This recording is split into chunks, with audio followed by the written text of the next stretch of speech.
The sun had begun to die behind the mesas when Samuel Granger rode back into Dusthaven, a town that had once whispered his name with respect, and later spat it out with hate. His horse's hooves beat a slow, hollow rhythm on the cracked dirt road, each step echoing like a drumbeat of ghosts. Dusthaven hadn't changed much, same warped storefronts, same flickering saloon sign, same smell of whiskey and regret wafting through the streets. But something was off. Too quiet, too still. The wind carried not laughter or gossip, but the faint moan of a harmonica drifting from somewhere near the church ruins. Samuel's eyes, gray as gunmetal, narrowed under the brim of his hat.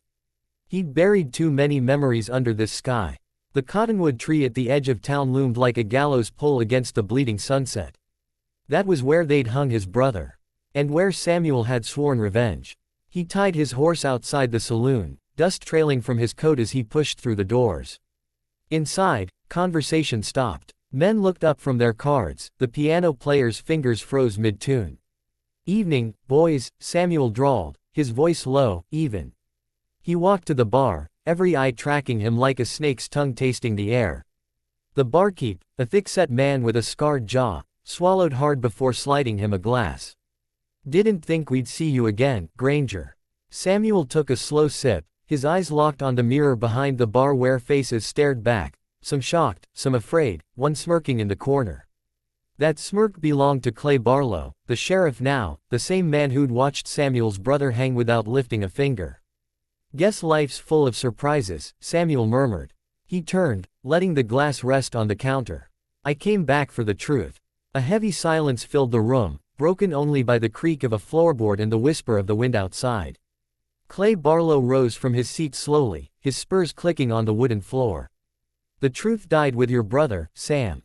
You'd do best to leave it buried." Samuel's hand twitched near his holster, not to draw, just a memory of movement. "Buried." His voice cracked like dry wood. "I buried him myself, Sheriff. But I never buried what you did." The saloon's tension thickened. Men leaned back, chairs scraping the floor. No one wanted to be caught between two old devils. Clay's jaw flexed, his thumb brushing the handle of his revolver. "You think you can just ride in here after 10 years and play judge again?" Samuel smiled faintly, a cruel, tired smile. "Judge? No. Just the hangman's brother." Outside, thunder rolled over the plains though the sky was still clear.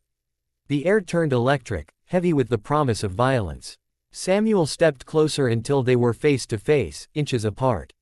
"He didn't rob that stagecoach," Samuel said softly. "He took the blame for someone else.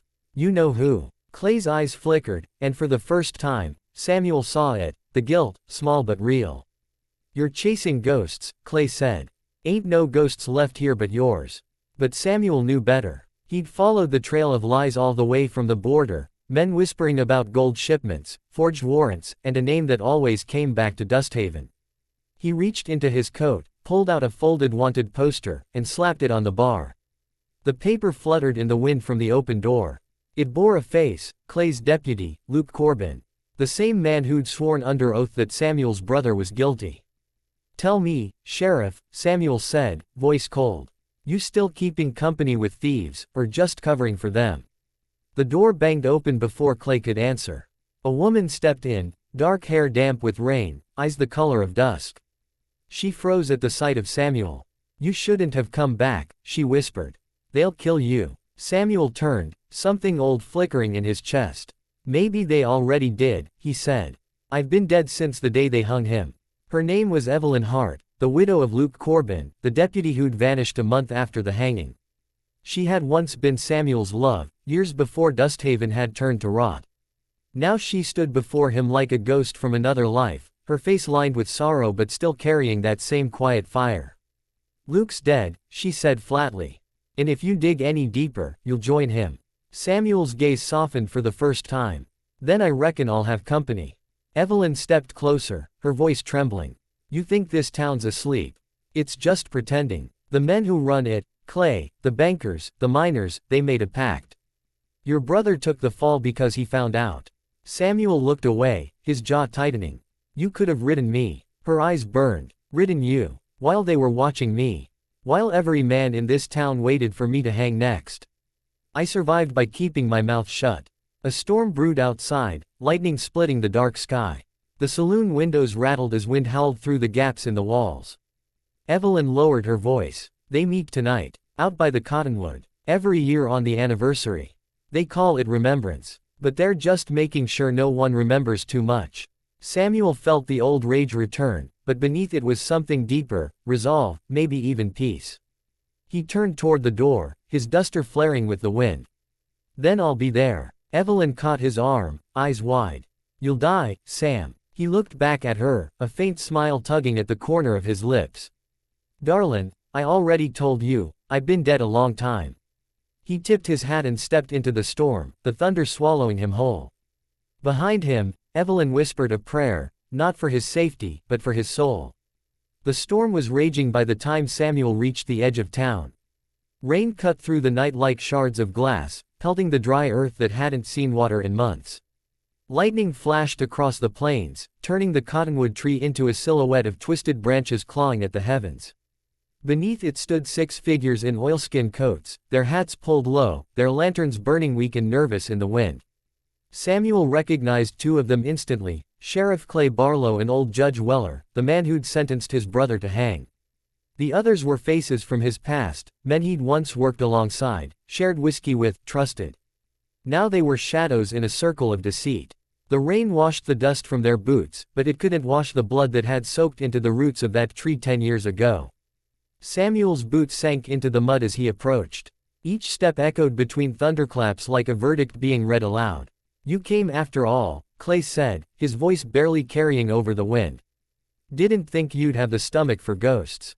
Samuel's hand rested lightly on the grip of his revolver, his coat plastered to his shoulders. You've been meeting here every year, he said. To make sure the past stays buried. Clay spat into the mud. You got it wrong, Granger. We meet to make sure it don't come digging itself out. The judge coughed, the lantern's glow trembling on his jowls. There's no need for blood tonight. What's done is done. Samuel took another step closer, his shadow flickering across their faces. You think because you said it in court it made it true. You think that rope around my brother's neck made you clean. The men shifted uneasily. Behind Clay, one of them, Harlan, the banker, raised a trembling hand. You don't understand, Sam. He found the ledgers. He was gonna ruin us all. Samuel's voice cut through the storm like a whip. He found proof that you were stealing from the miners, forging deeds, taking their land. He wasn't gonna ruin you, he was gonna save this town. Clay stepped forward, lightning flashing across the badge on his chest. He drew on me, Sam. You weren't there. Samuel's eyes narrowed. No, he said quietly, but I was there when I found his body, and I saw the bullet in his back. Silence. Even the thunder seemed to pause. Then Samuel drew his revolver, not fast, not in anger, just deliberate, certain. The truth was buried under this tree, he said. And tonight, I'm digging it up. The storm screamed above them as if the sky itself were watching. Clay's men reached for their guns first, but Samuel was already moving. The flash of lightning became the flash of gunfire, the roar of thunder became the echo of death. Mud splashed, lanterns shattered, and the air filled with smoke and rain. Samuel moved like a ghost through the chaos, one shot, one breath, one step closer to the tree that had stolen everything from him. Clay shouted something, maybe a curse, maybe a prayer, but it was swallowed by the storm. Samuel felt the heat of a bullet graze his arm, but he didn't stop. He couldn't. Each man that fell wasn't revenge, it was release. Years of pain bleeding into the earth that had held his brother's body. When the smoke cleared, only Clay was left, kneeling in the mud beneath the cottonwood. His gun lay empty beside him. His badge glinted weakly in the lantern light, now cracked by a bullet. Go on then, he spat. Finish it. Samuel stood over him, rain running down his face like tears he'd forgotten how to cry. He cocked the hammer, his hand steady. But something in Clay's eyes caught him, fear, yes, but also regret. He begged me, Clay said hoarsely. Begged me to tell you the truth. I couldn't. They'd have killed me too. Samuel hesitated, the gun trembling just slightly. The storm had quieted now, only the rain whispering through the leaves. You already hung him, Samuel said. I ain't letting you hang yourself. He holstered his weapon and turned away. Clay stared after him, disbelief etched across his face. "You can't walk away now, Granger," he shouted. Samuel stopped, his silhouette outlined by the lightning once more. "Watch me," he said. And then Clay reached for his hidden gun. The shot cracked through the night, only one. When it was over, Clay Barlow lay face up in the mud, eyes open to the storm he'd helped create. Samuel stood above him, smoke curling from his revolver.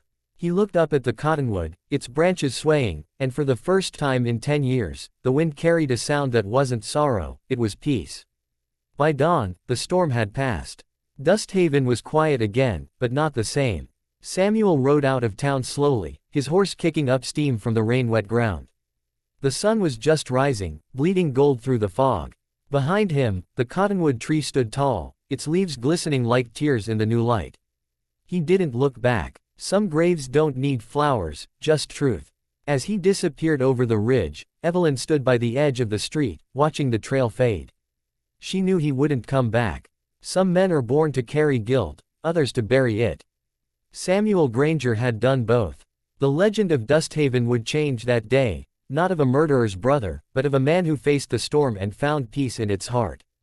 And somewhere in that whispering wind, as the sun broke through the clouds, it almost sounded like a voice, his brother's voice, saying, "It's over now, Sam." The camera would fade on the horizon, a single rider moving west, his shadow stretching long across the land. The story ends, but the legend rides on.